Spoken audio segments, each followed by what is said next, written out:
Okay, Luke, if you were Burnham's Transport Secretary, what would be the first things you do? Purely as a Transport Secretary, there are lots of things that I would do. The first headline, I don't care what any voter says, I'm finishing HS2. It's coming to Manchester, it's going to Sheffield. I don't care what it costs, we're just going to get it done. We're going to swallow it, we're going to get it. As a political party, it's the start of the Premiership, you've got at least 3 years before you need an election. By the time it's finished, the benefits will be there for everyone to see. It's going to be expensive, but it costs less than a motorway does. So let's just get it finished. Once it's done, that then gives us the opportunity to upgrade the West Coast Main Line, upgrade the Midland Main Line, upgrade the East Coast Main Line. Get that work done. Once you've got that, it increases freight capacity. It increases the opportunity for running to quieter towns and allowing for services to be far more, far more improved. That's my view on that. Get HS2 finished. That's my headline act. I don't care what anybody says.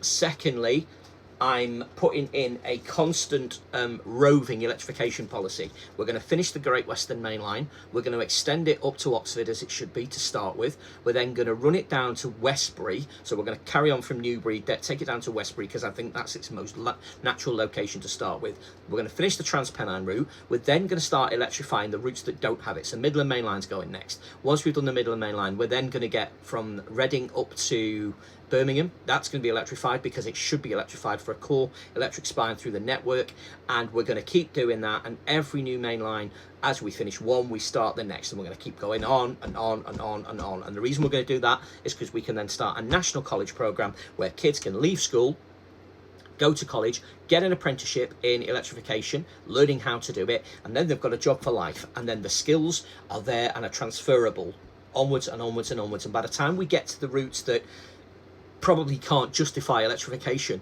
the electrification costs are going to be so low because the skill set's already there, the infrastructure's already there. In other words, the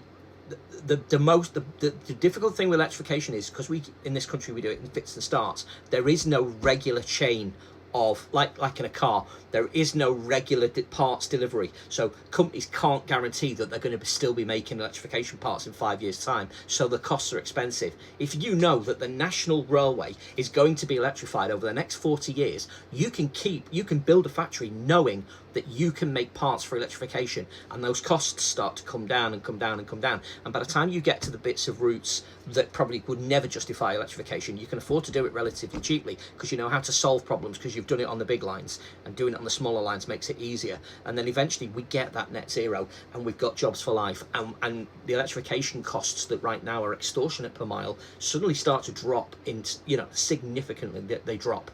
That would be the railway things. I would have a central plan with GBR for fleet optimization. In other words, buying fleets that work together. And I would look at setting national standards. So when you're buying trains, I would favour UK manufacturers, i.e. CAF now have Newport. Regardless of whether you like CAF or don't like CAF, CAF now have a UK factory. Bombardier have UK factories. Hitachi have UK factories. If we start favouring the local producers that build it nationally, you start to get Siemens going, right, well, we better build a factory in Britain and making that worthwhile. Now they have. There is one. And this is the point. So you bring that in-house. You do what the Americans do and say, this is a subsidised railway, so it must be built in Britain. Once you make that equality, see, we couldn't do that while we're in the EU. Now, I was pro-EU, but you couldn't do that because our trading partner said that you had to do it across the EU. We don't anymore. We're out the EU. We can put it in a specification. We haven't, but we can put it in a specification that says any train built for Britain, subsidised by British taxpayers, should be built in Britain. We can do that. That would be a course. Moving on to airlines, I would change the way air passenger duty is done. We currently pay a fixed fee. I think that's nonsense.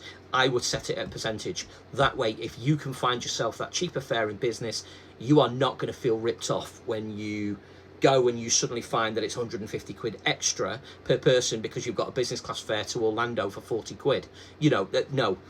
If we go, say, whatever you pay economy is I don't know, let's go 3% short haul. Anything over 1,000 miles becomes 5%. If you go business class, it's 10%, and if you go first class, it's 15%. Okay, if you're paying 15 grand and you're paying 15% business class, first class tax, great. That's 1,500 quid for the country for your tax. You know what it is. But if you suddenly find that fare is at 800 quid, you're only paying 80 quid. And that's the thing, and that incentivizes you to still do it, and you don't feel like you're being ripped off by the government. That would be the way I would improve air passenger tax. And I would also ring fence that tax for improving regional airports. And I would bring back possibly even a subsidised airline for regional routes like Flybe used to do. So, you know, Exeter to Aberdeen, because cross-country takes too long. And at the moment, you're reliant on airlines like EasyJet, Ryanair flying. Newquay, you could be doing Newquay to Newcastle, Newquay to Edinburgh, you know, making sure then that Newquay and Cornwall and the isolated communities have connections to Heathrow and things like that. I would ring fence that. The Europeans do it. It's I can't remember what it's called, subsidised airlines basically. We have them in the UK, but not as many since we've left the EU. But they are. There used to be Cardiff to Valley used to be subsidised, and I think it was a good idea. It encouraged people to connect with regional air routes. We can get the aircraft cheap. We can fly it cheap. Flybe got greedy and expanded too fast. But I would encourage it. I would encourage it from underdeveloped airports to try and get people off the road. And I think the more we can do that, you know, air fuels are improving carbon-wise, and we can do it that way. The next thing I would do, finally, if anybody's still interested, is the bus network. Okay, at the moment we had the bus cap of £2.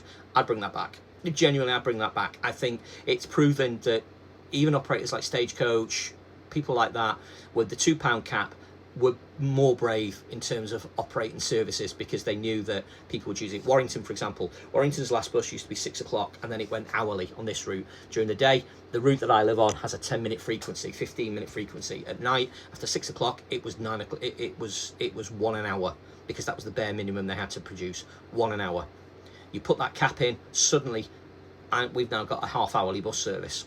You know what I mean? It doubled the frequency. You keep that cap in, people realise that they can go out, they can have a night out, they can catch the bus home. It's going to cost them £4 return. You know, that's great. That encourages people to use public transport. From a vote perspective, because you're looking at election all the time, I would do it because, and I would make under 16s free on the bus, not on the train, but on the bus, under 16s free. Cap at £2, and the reason for that is that when they come to vote, at the moment, the big problem that most of the mainstream parties are doing, and you're asking me to be Burnham's secretary, so I've got to be Labour, is you then come to the young voters at 18 and say, yeah, but look what we did for you. You were free up until 16, and now we've capped it at £2, which means that even though you can't afford a car, you can still get on the bus, and we've now got public transport that allows you to get to and from work. You know, and it's a vote winner. It's an easy vote winner that costs very little in terms of overall subsidy costs. It costs very little to subsidise the bus network. So I would do that as a policy. The bigger cities, I would look at what the B network have done, encourage them to take them in-house, maybe give them slight subsidies to allow for things like the B network to go in place. West Midlands could do it. Liverpool have started to do it. West Yorkshire have done it. It does work, you know, and it means that it removes competition, which is the big problem. When bus companies are neck and neck with each other, you think that you're on a winner. You're not, because it means that the routes that can't justify decent operations get neglected. So if you subsidise it and, you know, strategize routes, you can serve more places for very little cost. So I would be looking at that. I'd scrap this idea of charging people, you know, pence per mile in an electric car and stuff like that. It's just nonsense. It really is. If you want to go eco-friendly, you've got to remove that tax. You genuinely do. I don't like electric cars, but they are overall cheaper and more carbon efficient. If you're going to chase net zero targets, you've got to encourage electric car use. I'm not saying get rid of road tax, but I'm certainly this idea of scrapping hybrid, you know, pence per mile driving. No, sorry. People pay enough in road tax, and, you know, if you're going to encourage public transport, the road network will improve, because you're not going to see as much usage if public transport's attractive. Having public transport that is attractive is what gets people out of cars, not costs. If you know that there is a train from the end of your road that's going to get you into Manchester and back, that's going to be reliable, comfortable, and relatively cheap, you're going to use it rather than drive in, because nobody wants to sit in a traffic jam for an hour. So they will use a train. The problem is that right now they're not cheap, they're not efficient, and they don't do what they're supposed to do. That's where I'd look at it. So there we go. Eviscerate me. Come on.